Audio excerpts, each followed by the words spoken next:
It was the winter of 2021 and I was hunched away in the corner of my room because I was hiding something on my phone. I kept looking around back at the bedroom door in case my parents walked in, and I was waiting for this Zoom call on my phone to load up. So I finally get into the call and there's probably 10 other blokes I've never met. Very scary individuals, very old, very sexual, right? Most of them have their cameras turned off, like me, understandably. And the host of the call starts chatting. Can everyone go around and say their age? The others started saying they're in their 50s, 60s, and it gets to me.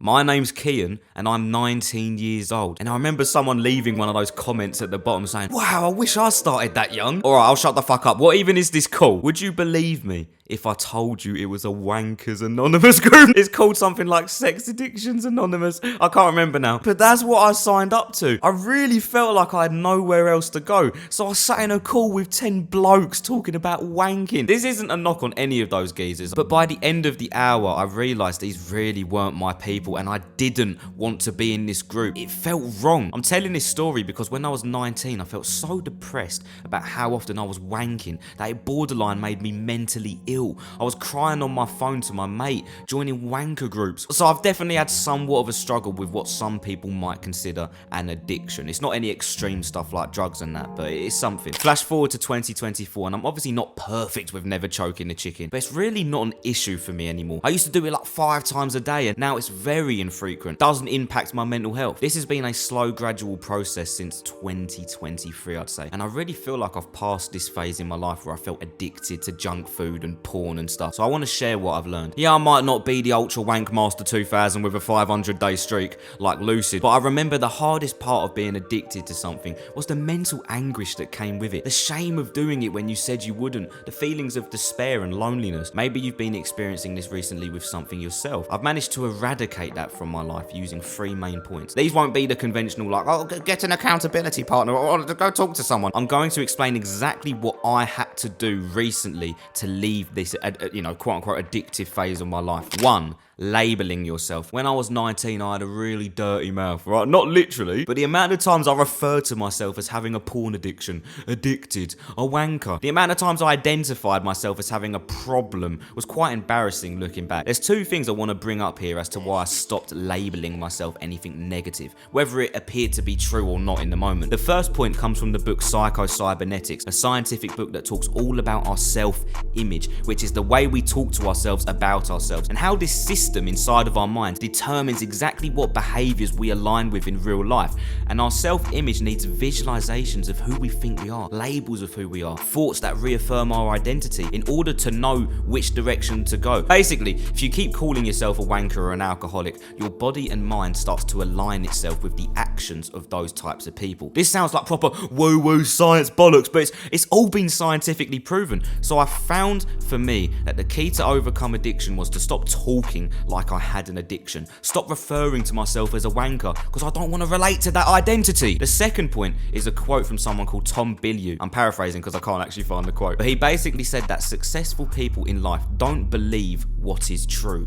They believe what will serve them the best. This means that you should only believe what will help you in the long term. Don't identify with it. And how about every time you do not wank or do the addictive thing, really feel grateful for not being the type of man that does that stuff. Our minds are so powerful, more than we realize. 2. Deadlines. I spoke about this in a recent previous video about NoFap. The times in my life I found it hardest not to choke the chicken was when I was stuck indoors with absolutely nothing to look forward to, especially women. Think of it this way, your quote unquote addiction usually acts as a short-term pleasure to fill the void of something that's lacking in your life. For me, it was women, basically intimacy. So I was starving myself of real life intimacy while also not, doing bad stuff. So I was bound to start doing something, and unfortunately, porn was the easiest option to fill that void. For me, I've learned that the easiest way to stop doing a bad habit is to start having things to look forward to, whether it's going on an adventure with friends on the weekend. Maybe you get the courage to start approaching women and you've set your first ever date.